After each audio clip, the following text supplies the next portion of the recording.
Welcome to the Windows and Computer channel, and today there is a new version of Microsoft Edge. We are now at Edge 90, and that has been released today, same week as Google Chrome got into Chrome 90.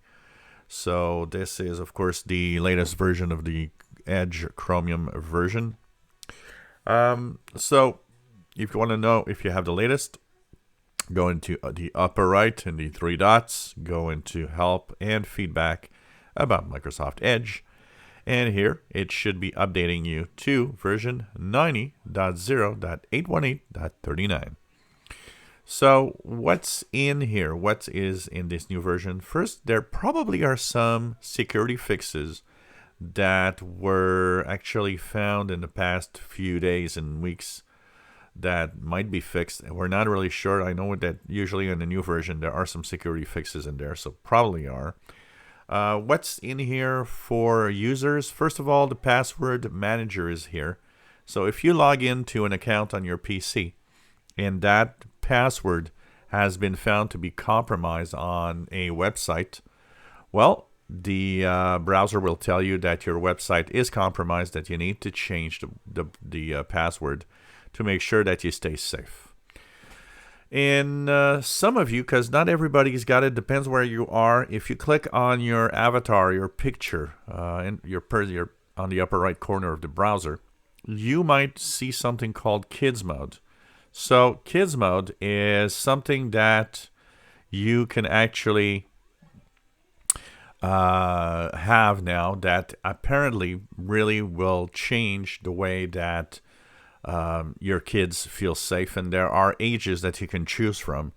So it prevents a lot of websites from being there. You can control everything. So Kids Mode is for kids, and it's there to try to protect the browsing of your kids on the web.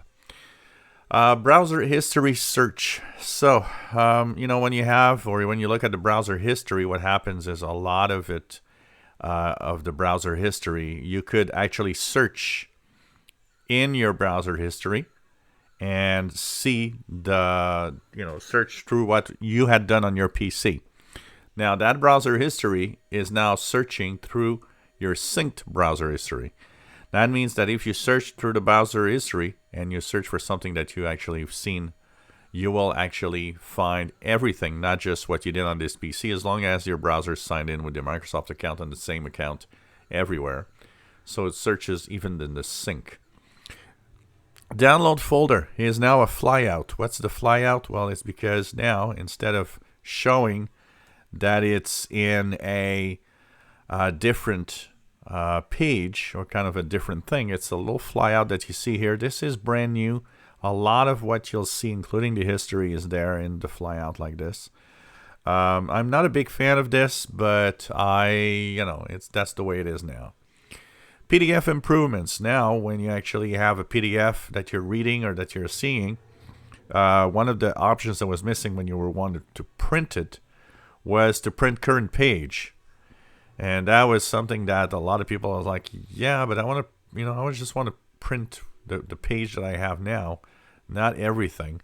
So current page is available for the browser. Password management improvements. If you have the password manager in Edge, if you're using it, you can now delete multiple saved passwords at the same time. And the font rendering improvements. With this Microsoft Edge, there's improved font rendering to make the fonts and the clarity of the text, the clarity of what you see better, and reduce the blurriness or fuzziness, if you want, of what's on the web. Now, as you see, some of these features are not available everywhere. Some are still rolling out, even though you are on version 90. So if you don't see them right now, they will be there in the next few weeks. And what you'll see is that slowly some of these features are actually going to be turned on. There's some A/B testing going on. There's also some markets where some of the features are not yet there. So don't worry if you don't see a feature. There are some that I'm missing also. They will eventually be there. So check it out. The Microsoft Edge 90 is now available. Three dots. Help and feedback about Microsoft Edge. If you enjoy my videos, please subscribe, give us thumbs up. Thank you for watching.